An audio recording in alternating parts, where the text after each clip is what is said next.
તમારો પ્રોગ્રામ મને ખરેખર આનંદ થયો તો મેં કીધું તમારી સાથે ટૂંકમાં વાત કરો પછી આપણે બાળકોથી થોડી વિશેષ વાત કરશું હજી. અમને પણ આનંદ થયો દેવરાજભાઈ કે તમે આવા શૈક્ષણિક સંસ્થાનો છે એના અંદર આવી રીતે મુલાકાત કરી અને આ વાત ગામડે ગામડે પહોંચાડો છો તે બદલ તમારો પણ આભાર. આ સંસ્થાનું નામ શ્રી ભીમાણી ખાદી મંડળ છે અને તમે ત્યાં જે જોઈ શકો છો સામે જે બે સ્ટેચ્યુ તમને દેખાય છે એ એમના સ્થાપક શ્રી દયારામભાઈ કેવરિયા અને એમના ધર્મપત્ની લક્ષ્મીબેન છે. આ સંસ્થાની સ્થાપના એમને કરેલી છે અને હાલની તારીખમાં જે આપણે વચ્ચે બેઠા સામે માયાબેન ભટ્ટ એ પ્રમુખ છે. અત્યારે અમારી સંસ્થાના મંત્રી શ્રી કનુભા અને સહમંત્રી શ્રી સતુભા બધું ચલાવે છે. બાકી તમે આ બાળકો અહીંયા 24 કલાક રહે છે, ભણે છે, આશ્રમી જીવન જીવે છે. ગાંધી બાપુના વિચારધારાને અનુરૂપ આ કાર્યક્રમ હાલે છે અને તમે બાળકો સાથે રૂબરૂ મુલાકાત કરી અને આ શાળા વિશે જાણી શકો છો. અને વધુ માહિતી માટે અમારા મંત્રી શ્રી કનુભા જાડેજા તમને એની જે કાંઈ કહેવાય ને કે નખથી શિખર સુધીની બધી માહિતી આપશે. કરો 100% આભાર. બાળકો સાથે ખરેખર સરસ મજાના બાળકો છે. તો કોઈ પણ વાર રેન્ડમલી શું નામ છે બેટા તમારું? મેહુલ. કયા ગામના છો બેટા તમે? પાલનપુર.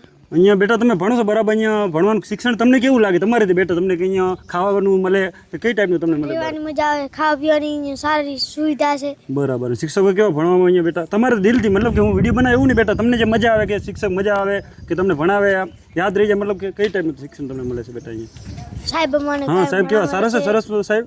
બરાબર, સરસ. ચાલો હવે બીજા બાળકો સાથે પણ મળીએ. શું નામ છે બેટા તમારું? મેહુલ. બરાબર. તમે અહીંયા કેટલા વર્ષથી અભ્યાસ કરો છો? 4. મારું ગામ આણંદપુર. આણંદપુર.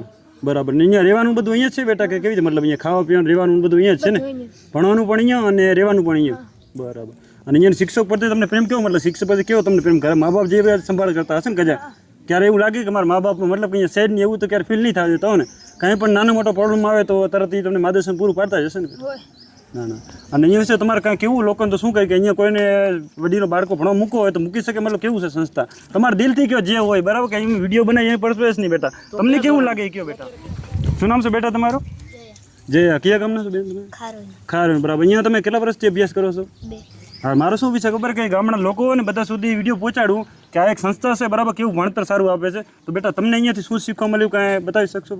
સવારના 7 વાગે ઉઠી છીએ, પછી નાસ્તો કરી અને પછી નાવા જાય, નાહીને પછી જમવા જાય, જમીને પછી નિશાળે જાય, નિશાળેથી પછી શાળામાં 5 વાગે છૂટી, 5 વાગે છૂટીને શ્રમકામ કરીને પછી પાછા જમીન કરીને પ્રાર્થનામાં જાય, પ્રાર્થના કરીને પાછા સ્વાધ્યાયમાં બેસી પછી 9 વાગે સૂઈ જાય, વળી સવારના 7 વાગે ઉઠી વહેલા.